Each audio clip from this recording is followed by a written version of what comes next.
안녕하십니까. 연불 시간입니다. 교재를 보면서 진도를 나가도록 하겠습니다.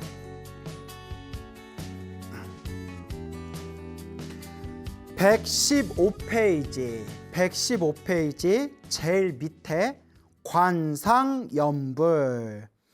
자, 여기서 관상연불의 상자가 모습이란 뜻이 있습니다. 형상, 눈에 보이는 모습을 뜻합니다. 눈에 보이는 모습을 관찰하는 연불. 그러면 여기서 말하는 상, 눈에 보이는 모습은 누굴 뜻할까요? 부처님을 뜻합니다. 부처님의 모습을 관찰함으로써 부처님의 모습을 바라보면서 상상하면서 연불하는 것이 요 관상연불이 되겠습니다. 그래서 115페이지 제일 밑에 세 번째 관상연불은 고요하게 앉아서 아미타 부처님의 형상을 관하는 것이다. 아미타 부처님, 부처님의 눈에 보이는 현상, 그 눈에 보이는 요 육체적인 모습을 바라보는, 관찰하는 연불이 관상연불이 되겠습니다. 먼저 아미타 부처님의 미간에 있는 백호의 모양을 관하고, 눈썹과 눈썹 사이를 미간이라고 하지 않습니까? 그래서 부처님은 미간에 환한 그런 이제 광명, 하얀 털이 나 있답니다. 그 하얀 털을 백호라고 하는데, 거기서 하얀 맑고 깨끗한 광명이 나온다고 합니다. 그래서 우리가 석굴암의 부처님 보면 석굴암 부처님 눈썹 사이에 이렇게 보석 같은 거 이렇게 하나 이렇게 이제 박혀 있지 않습니까? 이게 백호를 뜻하는 겁니다. 백호. 광명이 나오는 하얀 털. 이것을 성취하면 다음으로 부처님의 얼굴을 관하면서 점차 몸 전체까지 관을 넓힌다. 처음에는 부처님 미간에 있는 백호를 관찰하는 것에 시작해서 점점 관찰의 힘이 점점 확장되면서 얼굴, 나중에는 얼굴에서 발 밑에까지 온몸을 다 관찰하는 겁니다. 생생하게 관찰하는 것. 이 또한 성취하면 몸을 따라 방향을 바꾸어 아미타 부처님의 장엄한 상호를 관할 수 있다. 자, 그 다음에 마지막이 지명연불. 우리 이 말법시대 중생들한테 가장 좋은 연불법이 이 지명연불입니다. 지명연불. 부처님의 명호, 아미타 부처님의 명호, 아미타불이라는 이름을 항상 마음으로 염하는 거. 그러니까 이름을 계속 염하는 거. 그 이름을 꽉 쥐고서 집중하는 거. 그게 지명연불입니다. 누구나 닦을 수 있는 거. 앞에서 얘기한 실상연불, 관상연불, 그 다음에 모습을 관찰하는 관상연불. 요 세 가지는 일반 중생들, 망상이 많은 중생들은 닦기가 어렵다. 하지만 요 지명연불, 부처님의 이름에 집중하는 지명연불은 누구나 쉽게, 남녀노소 할 것 없이 누구나 쉽게 닦을 수가 있다. 네 번째로 지명연불이 있는데, 아미타경에 부처님의 명호를 집지, 즉 굳게 지니는 방법을 말하고 있다. 집지, 꽉 쥔다라는 뜻입니다. 꽉 쥔다. 그러니까 부처님의 이름을 놓치지 않고 꽉 쥔다는 거예요. 그러니까 한마디로 집중한다, 이렇게 해석하면 되겠죠. 집중한다. 이것은 화두처럼 참구하지 않고 극락정토의 모습을 관상할 필요도 없으며 아미타 부처님을 관상하는 수고도 필요하지 않다. 오직 일심으로 마음을 하나로 모아서 모든 덕이 깃들어 있는 아미타 부처님의 크신 명호, 아미타 부처님의 이름을 칭념, 부르기만 하면 된다. 혹은 귀의한다라는 뜻을 분명히 하기 위해서 나무라는 두 글자를 넣어 더욱 공경하는 마음을 나타낼 수 있다.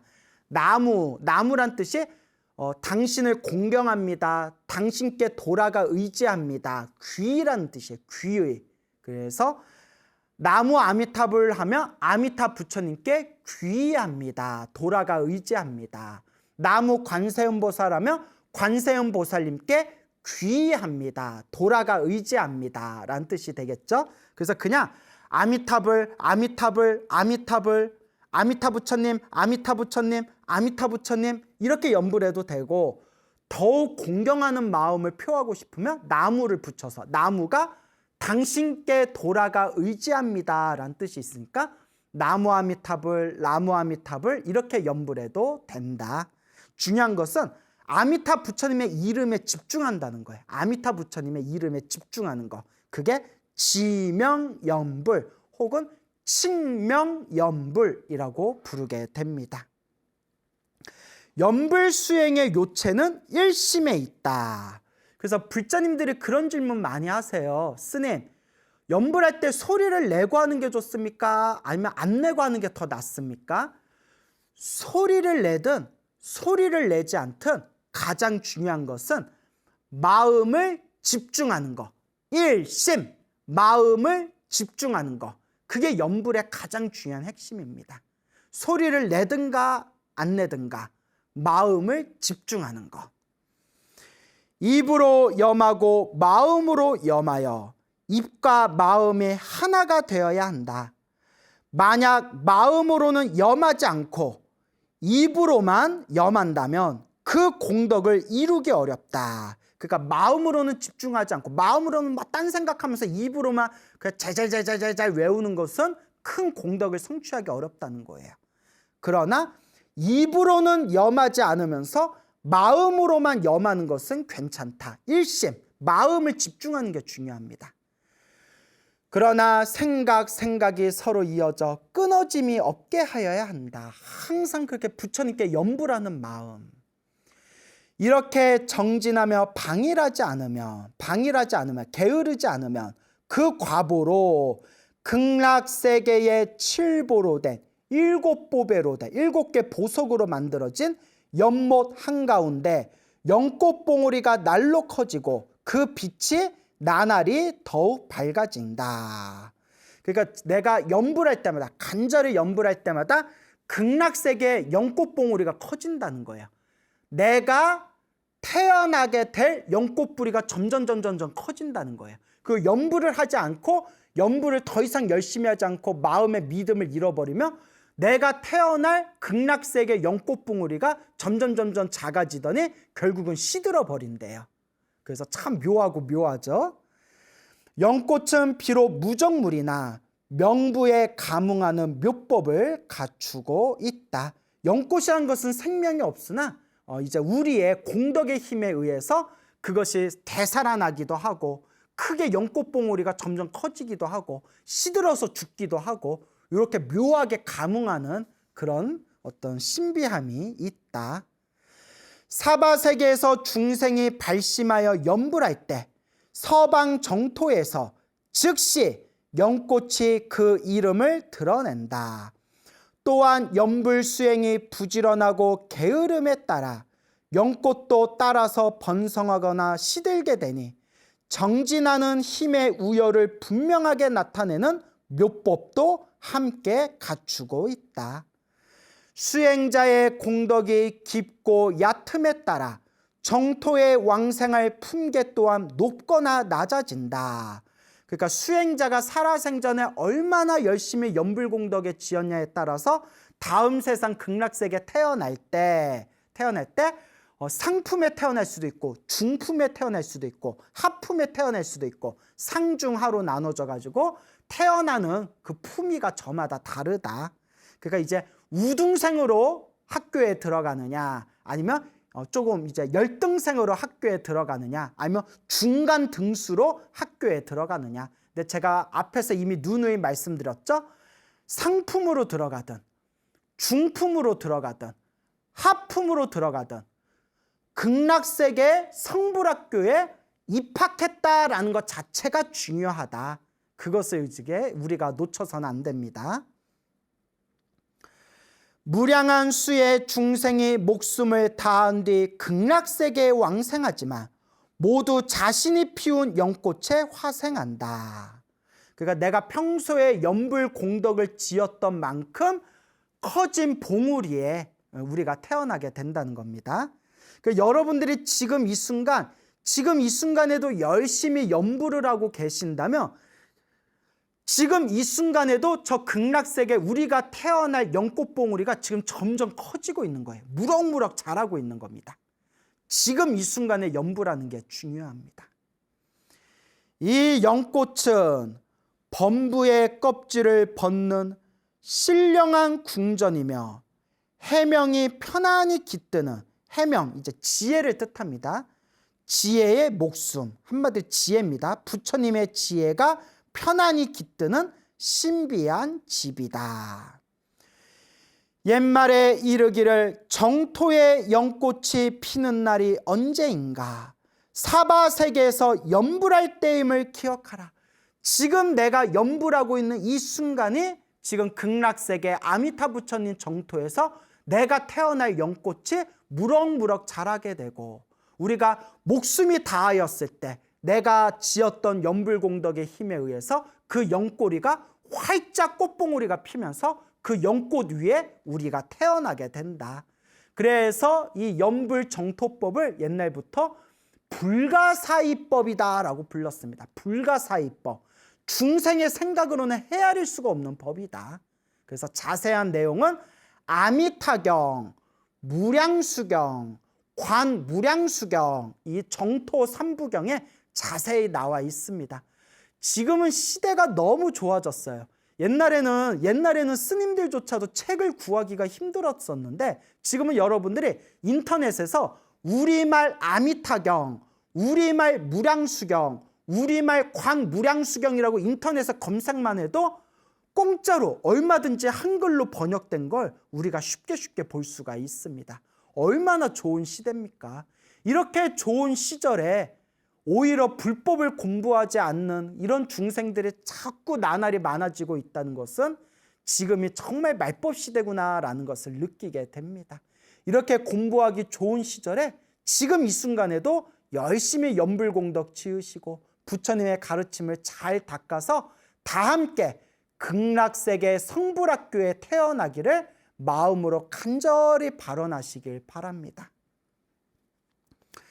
지명연불의 방법이 쉽다면 아주 쉽다. 나이 어린 아이도 곧 이해할 수 있는 가르침이다. 어디에도 묘한 방법은 없다. 그러나 어렵다면 참으로 어려운 방법이다. 80 먹은 노승도 일심불란을 얻지 못했다면 연불 공부를 잘 이룬 것이 아니다. 80 먹은 노승도 일심불란을 얻지 못했다면 연불 공부를 잘 이룬 것이 아니다 라고 나와 있습니다. 일심불란, 아미타경에 나오는 구절입니다.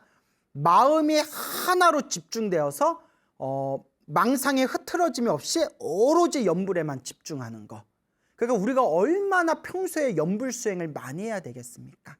그래서 이와 같이 살아생전에 연불하고 열심히 연불하면 설사 우리가 일심불란을 얻지 못했다 하더라도 내 힘이 아니라 아미타 부처님의 가피의 힘에 의해서 왕생할 수가 있다고 합니다. 극락세계에 태어날 수 있다고 합니다.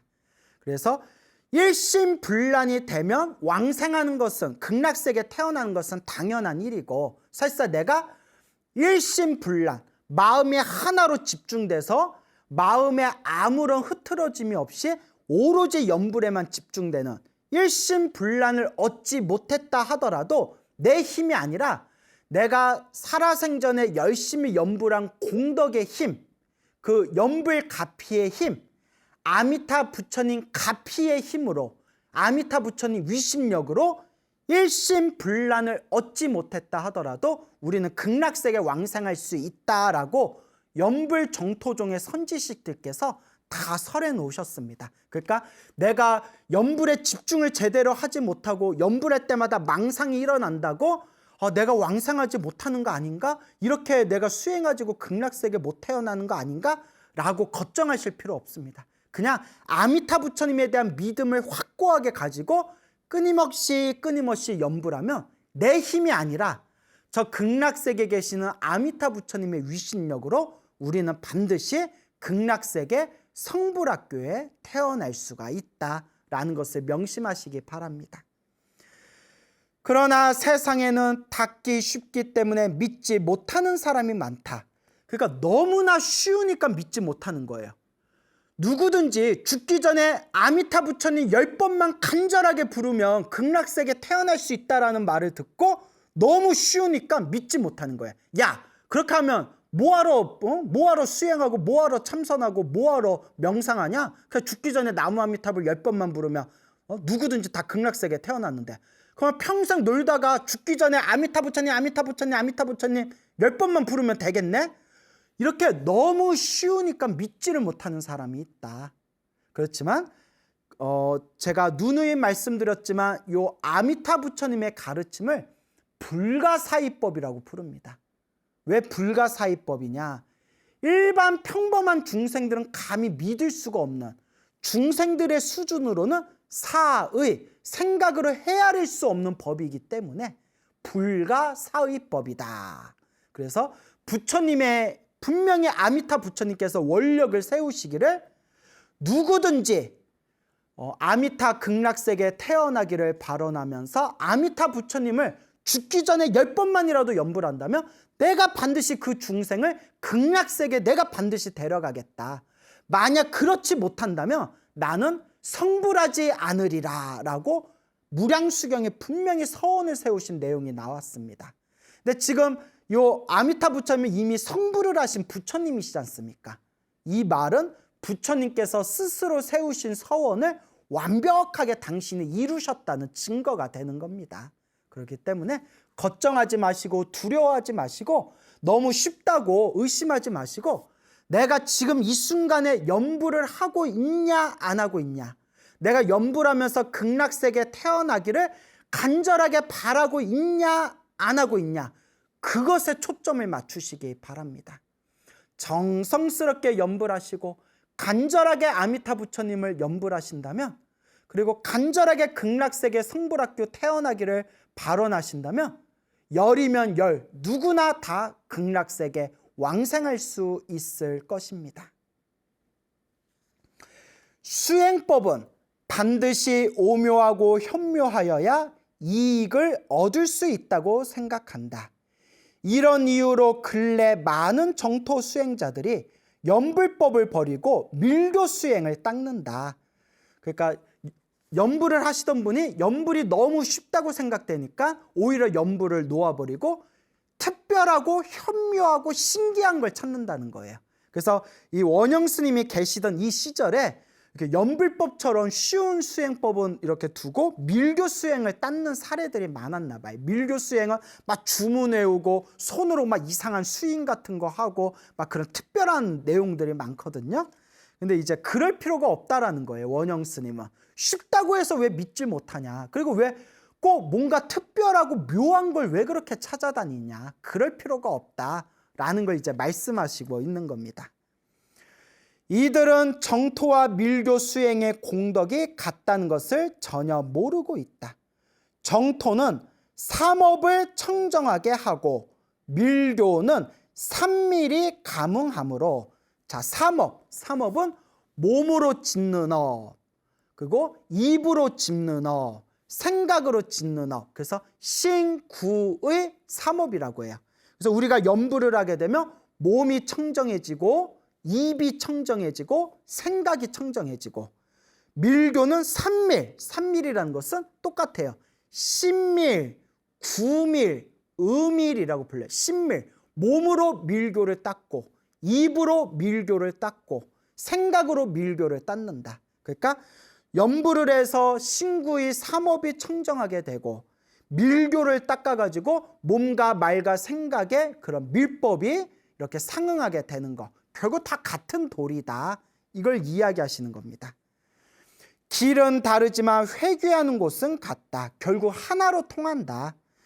그러므로 염불법을 버리고 밀교를 취할 이유가 없는 것이다. 하나라도 제대로 닦으면 된다.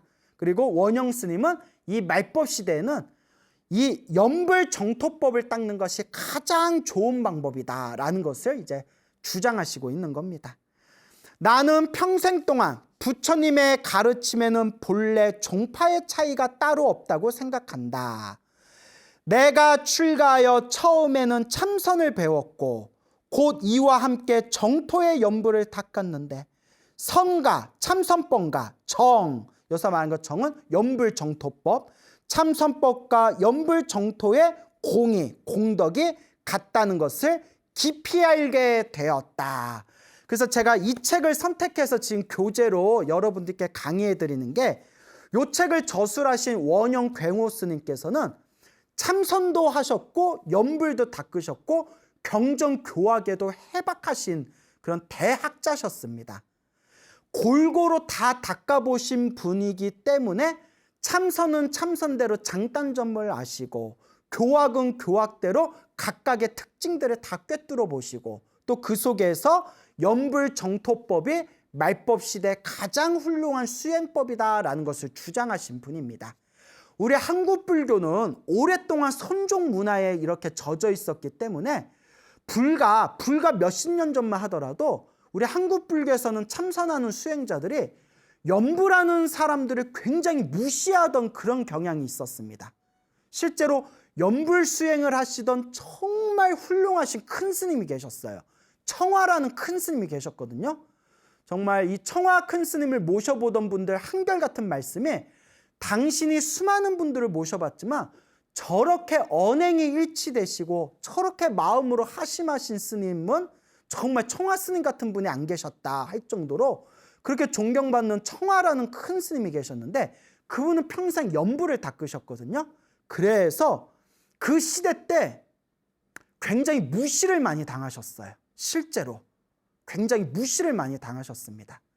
그래서 이런 얘기가 하기가 좀 그런데, 저도 20년 전에 선방 다닐 때 그때 이렇게 몇몇 선배 스님들께서는 저보고 청화 스님 있는 절에 가지 말라라는 말까지 들었어요. 거기는 연불 위주로 닦으니까 거긴 가지 말아라. 그래서 그때는 아무것도 모르니까 그러려니 했는데, 이제 시간이 지나고 저도 공부를 하고 견문이 넓어지다 보니까 참 내가 청화 스님을 청화 스님께서 세상에 살아 계실 때 인사드리지 못한 게 너무 아쉽다라는 생각이 굉장히 크게 들더라고요.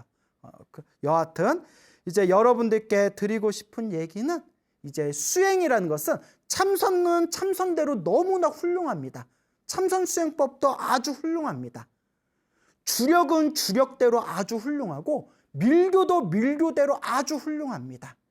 그리고 연불도 연불법대로 아주 훌륭합니다.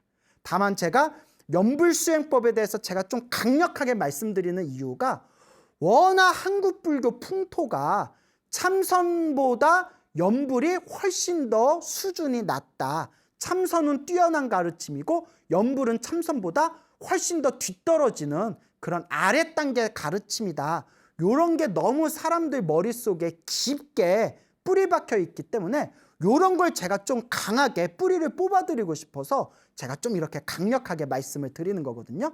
솔직히 방송만 아니면 훨씬 더 제가 쇼킹한 이야기를 하면서 강력하게 말씀을 드리고 싶은데, 이제 방송 사정상 제가 나름대로 순화를 하고 있는 거예요. 그래서 참선은 참선대로 좋고 연불은 연불대로 좋다. 절대 참선이 연불보다 더 뛰어나거나 하지가 않습니다. 그 증거가 중국 불교의 참선에서 깨달음을 얻으셨던 큰 스님들도 말년에 한결같이 연불정토법을 닦으시고 연불법을 사람들에게 널리 선양하신 내용들이 나옵니다.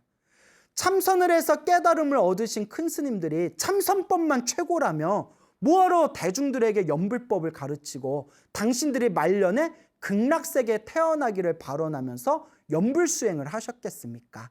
다 나름대로 장단점이 있는 겁니다. 그러니까 우리 연불정토법을 닦는 연불수행자 분들은 우리 연불수행법이 절대 참선수행법보다 수준이 떨어지는 거다라고 절대 그런 마음 갖지 마시고, 당당하게 부처님께서 설하신 이 불가사의한 묘법을 우리가 이 말법 시대에 정말 전생에 큰 성근이 있어서 이 말법 시대에 이렇게 소중한 연불정토법을 만나서 지금 연불수행을 하고 있구나라는 당당한 자신감, 자부감을 가지시고 그렇게 연불정토 잘 닦아나가시길 바랍니다.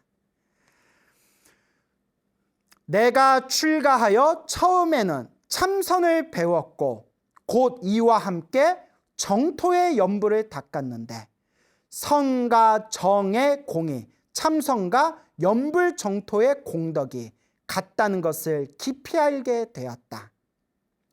그리고 나서 천태의 가르침을 배우고 그 뒤에 화엄을 배웠는데 천태와 화엄이 같은 가르침을 알았다. 천태는 법화경을 연구한 종파를 천태종이라고 부르고요. 화엄경을 연구한 종파를 화엄종이라고 부릅니다. 그래서 법화경을 연구하는 천태종이나 화엄경을 연구하는 화엄종이나 결국 하나로 돌아간다. 또한 법성종을 배우고 계속하여 법상종의 가르침을 배웠는데 법성종은 마음의 근본자리를 연구하는 것을 법성종이라고 하고요. 법상종은 마음의 현상, 마음의 어떤 현상의 세계를 체계적으로 연구하는 것을 법상종이라고 부릅니다. 그래서 법성종은 뭐 앞에서 말한 천태종, 뭐 화엄종 이런 종이 법성종이고요. 법상종은 유식사상, 모든 것은 마음이 만들었다라는 이 마음의 현상 세계를 연구하는 유식사상이 법상종이 되겠습니다. 이 둘 또한 법성종이든 법상종이든 이 둘 또한 둘이 아님을 깨달았다. 이제는 밀교를 만나니 이 또한 극진히 믿고 있다. 밀교도 부처님의 똑같은 가르침이다. 형교도 부처님이 설하신 것이고 밀교도 또한 부처님께서 설하신 것이다. 형교는 팔만대장경처럼 우리 일반 중생들을 위해서 그냥 드러내놓고 설하신 걸 현교라고 해요. 밀교는 특별한 중생들을 위해서 비밀스럽게 설하신 것을 밀교라고 해요. 그래서 밀교 경전을 보면 여러분들이 보지 못한 저기 대장경 속에 숨어 있거나 일반인들에게 공개되지 않는 저 티베트 불교의 그 비밀리에 숨겨져 있는 밀교 경전 같은 걸 보면 정말 황당한 내용들이 많이 나와요. 말 그대로 비밀스러운 가르침이에요. 비밀스러운 가르침. 남녀 간의 성관계를 하고 성관계를 해서 나온 물을 마시고 뭐 땀을 먹고 뭐 사람을 죽여서 인육을 먹고 피를 마시고 춤을 추고 그런 내용들이 밀교 경전에 나와요. 쇼킹하죠, 여러분. 근데 여러분 중요한 게 있습니다. 밀교 경전에 나오는 그런 이상야릇한 끔찍한 얘기들은 다 비유법이래요. 은유법과 비유법이래요. 중생들이 본래 가지고 있는 그런 고정된 그런 어떤 우리들만의 집착을 충격요법으로서 깨부셔주는 어떤 비유법, 은유법이라고 합니다. 그래서 티베트 불교에서는 현교, 그러니까 금강경, 법화경, 화엄경 같은 현교의 가르침, 팔만대장경의 가르침을 20년 동안 공부해야 된대요. 20년 동안 공부해서 스승의 허락을 받고 나서야 밀교 경전을 연구할 수가 있대요. 왜냐?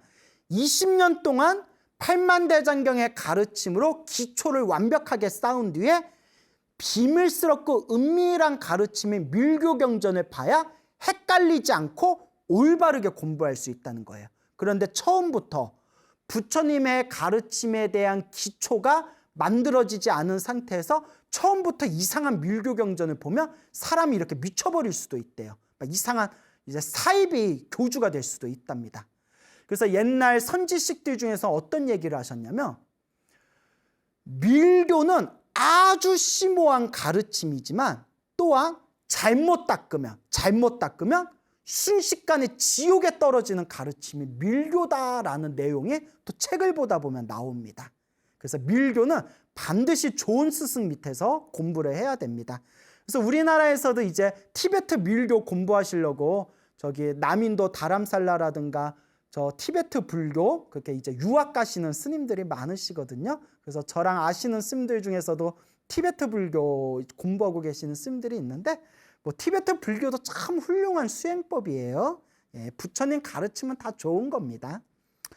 형교도 부처님이 설하신 것이고 밀교도 또한 부처님께서 설하신 것이다. 석가모니 부처님께서 중생의 근기, 중생의 타고난 그릇을 살피시어 형교로서 이익을 얻을 자에게는 형교를 설하였으며 밀교로서 이익을 얻을 자에게는 밀교를 설하신 것이다. 그렇기 때문에 여러분, 우리가 불교 공부를 할 때에는 골고루 경전 공부를 해야 됩니다. 골고루 봐야 돼요. 제가 항상 드는 비유가 있는데요. 세상에서 제일 이제 무서운 집단 중에 하나가 내 거만 옳다, 남의 걸 다 쳐버리고 오직 내 거만 옳다라는 집단이 제일 무서운 집단입니다. 그래서 종교적으로는 사이비 집단이 있고요. 오로지 우리 가르침만 옳다, 우리 믿지 않으면 다 지옥에 떨어진다. 얼마나 무서운 말이에요. 아무리 착하게 살아도 우리를 믿지 않으면 니들은 다 지옥에 떨어진다. 이게 바로 사이비 종교입니다. 그리고 정치적으로는 공상주의가 가장 무서운 집단이죠. 우리 당에 협력하지 않고 우리 당과 맞지 않으면 다 숙청해버리지 않습니까? 근데 공상주의라든가 이런 사이비 종교의 특징이 뭐냐? 내 것만 옳다 해버리면 여기서 이제 문제가 생기는 거예요. 근데 불교 공부하는 분들 중에서도 그런 분들이 많아요. 꼭 하나에만 집착하는 분들이 그런 분들이 많습니다. 무조건 금강경만 최고다라는 분. 무조건 금강경만 최고다. 금강경만 읽으면 된다. 그거 아주 무서운 얘기예요. 만약에 금강경만 옳다면 뭐하러 부처님이 다른 팔만대장경을 설하셨겠습니까? 또 특히 일본 불교에 이런 집단들이 많은데 무조건 법화경만 최고다. 이것도 이제 골치 아픈 거예요. 무조건 법화경만 최고고 법화경 말고는 다 필요 없다. 아니 부처님께서 법화경만 최고면 뭐하러 팔만대장경을 설하셨겠어요? 무슨 말인지 아시겠죠? 부처님께서는 중생들 수준을 다 꿰뚫어 보시고 중생들 타고난 그릇에 맞춰서 눈높이에 맞춰서 부처님께서 법을 설하신 게 84,000 대장경의 도리입니다. 그래서 금강경이 필요한 중생들한테는 금강경을 설하셨고 법화경이 필요한 중생들한테는 법화경을 설하셨고 지장경이 필요한 중생들한테는 지장경을 설하셨고 능엄경이 필요한 중생들한테는 능엄경을 설하셨고 반야심경이 필요한 중생들한테는 반야심경을 설하셨고 부처님 경전은 하나도 버릴 것이 없습니다. 이게 바로 원용불교입니다. 원용불교. 원만하게 서로 융합하는 불교. 그래서 이걸 또 원효 스님께서는 이것을 이제 화쟁사상, 화쟁불교라고 우리는 부릅니다. 원효 스님께서 평생 불교 연구를 하시면서 모든 부처님의 가르침은 하나로 통한다. 그러니까 싸우지 말아라. 서로의 다툼을 화해시키는 화쟁사상. 그래서 여러분 경전을 공부하실 때, 불교를 공부하실 때는 경전을 골고루 보셔야 됩니다. 내가 지장경이 좋으면 지장경을 중심으로 삼아서 금강경도 공부하시고 법화경도 공부하시고 반야심경도 공부하면서 부처님께서는 금강경에서 이렇게 말씀하셨구나, 법화경에서 이렇게 말씀하셨구나, 반야심경에서 이렇게 말씀하셨구나 라는 것을 알아야 됩니다. 내가 금강경이 좋으면 야 금강경이 최고야, 금강경만 독송하면 돼, 나머지 다 필요 없어. 이게 바로 공상주의입니다. 그러면 어떻게 공부해야 되냐? 금강경을 중심으로 삼아서 법화경도 공부해보고 지장경도 공부해보고 반야심경도 공부해야 됩니다. 그래서 금강경 입장에서 지장경은 이렇게 설하였구나, 금강경 입장에서 법화경은 이렇게 법을 설했구나, 금강경 입장에서 반야심경은 이렇게 법을 설했구나. 그리고 법화경만 최고야, 묘법연화경만 최고야, 묘법연화경 말고는 다 필요 없어. 그게 아니라 법화경을 중심으로 삼아서 금강경도 공부해보고 지장경도 공부해보고 반야심경도 공부해보고 이렇게 원만하게 경전 공부를 하셔야 됩니다. 여기서는 이렇게 설명하셨구나, 저기서는 저렇게 설명하셨구나. 부처님의 모든 가르침은 중생들 눈높이 수준에 맞춰서 그때그때 중생들 수준과 상황에 따라서 말씀하신 언어 문자구나라는 것을 이해하셔야 됩니다. 이것을 한마디로 견문을, 보고 들은 견문을 원만하게 넓히셔야 됩니다. 내 것만 오라, 내 것만 오라 이렇게 우물한 개구리에 빠져버리면 말 그대로 우물한 개구리 속에서 큰 바다를 볼 수가 없습니다. 우리 역대 선지식들께서는 항상 불법을 비유할 때 대해라고 했습니다. 큰 바다와 같다. 부처님의 가르침은 큰 바다와 같아서 바닷속에 아무리 들어가도 끝을 알 수가 없다고 했습니다. 근데 내가 보고 있는 경전만 오라, 내가 배우고 있는 부처님 법만이 오라라는 이런 아집, 법집에 빠져버리면 우물한 개구리에 빠져가지고 우물한 개구리가 돼가지고 부처님의 크나큰 바다의 가르침을 우리는 놓쳐버리게 됩니다. 그래서 저는 여러분들에게 이 염불정토법이 말법 시대 우리같이 업장 많은 중생들한테 가장 좋은 가르침입니다라는 것을 강하게 주장하지만 사람들마다 이념법이 다 다르기 때문에 참선수행법을 하는 사람은 참선수행 열심히 하시면 되고 주력을 하시는 분들은 주력을 열심히 하시면 되고 사경이나 독경을 열심히 하시는 분들은 사경, 독경을 하시면 되고 밀교법을 닦으시는 분들은 밀교법을 닦으시면 되고 다만 내 것만 옳다라고 주장하지 말고 원만하게 닦자라는 것이 저의 기본적인 입장입니다.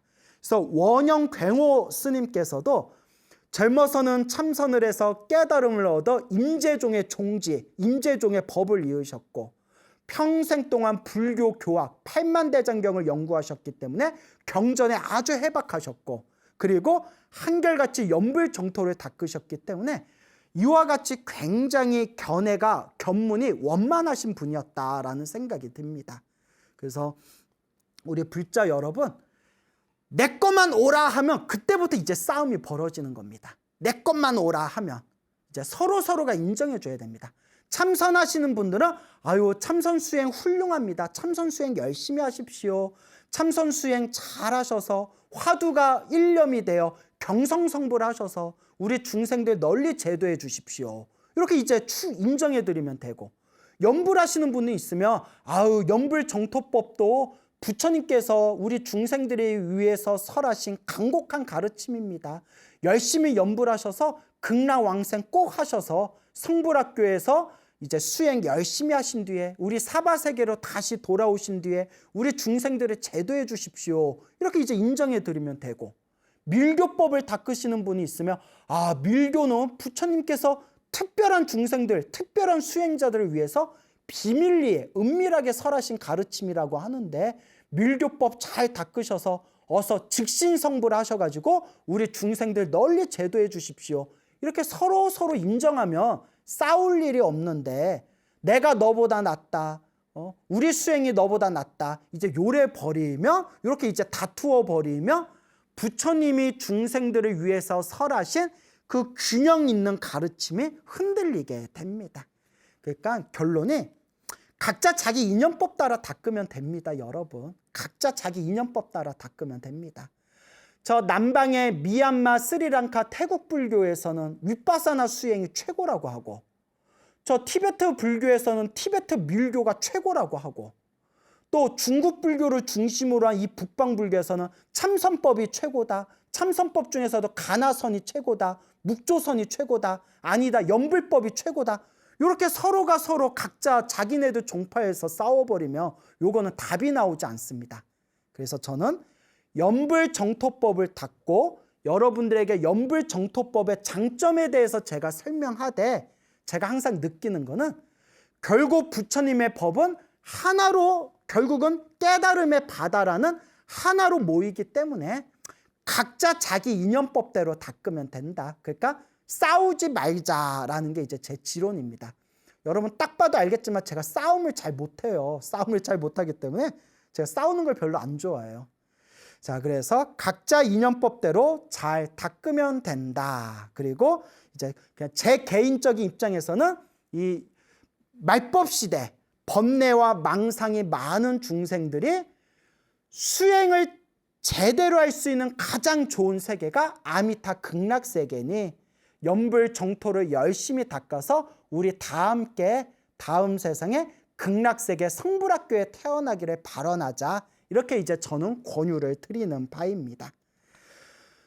자, 그래서 비록 형교와 밀교가 다르지만 형교와 밀교가 다르고 수많은 2600년 동안 펼쳐진 각각의 불교 종파의 가르침이 서로 저마다 주장하는 게 다르지만 중생의 근기에 따라서 중생의 타고난 그릇에 따라서 상응하는 법에 그것에 이제 맞추어서 서로가 응하여 상응하는 법에 약을 주신 것은 같다. 중생들 눈높이에 따라서 법을 설하셨고 중생들의 걸린 병 따라서 약을 주신 거예요. 감기 걸린 사람들한테는 감기약을 주셨고 그리고 위장병이 걸린 사람들한테는 위장약을 주셨고 피부병이 걸린 사람들한테는 피부약을 주시고 그렇게 중생들이 걸린 병 따라서 약을 다르게 처방했을 뿐이다. 지장경이 필요한 중생들한테는 지장경을 설하셨고 금강경이 필요한 중생들한테 금강경을 설하셨고 법화경이 필요한 중생들한테 법화경을 설하셨고 우리같이 말법시대 중생들을 위해서 아미타경, 무량수경, 관무량수경, 염불정토법을 설하셨다. 그러므로 형교나 밀교를 모두 같이 믿는 것이다. 2600년 동안 펼쳐진 수많은 불교의 종파들 하나하나가 각자의 특징들이 있기 때문에 결국은 어떤 거라도 제대로 바르게 닦으면 결국 깨달음의 바다에 서로 만나게 될 것이다. 이렇게 말씀드리고 싶습니다. 오늘 여기서 마치겠습니다. 열심히 염불하시고 극락세계 성불학교에 태어날 수 있도록 매일매일 간절하고 정성스럽게 염불 발언하시기 바랍니다. 여러분 성불하십시오.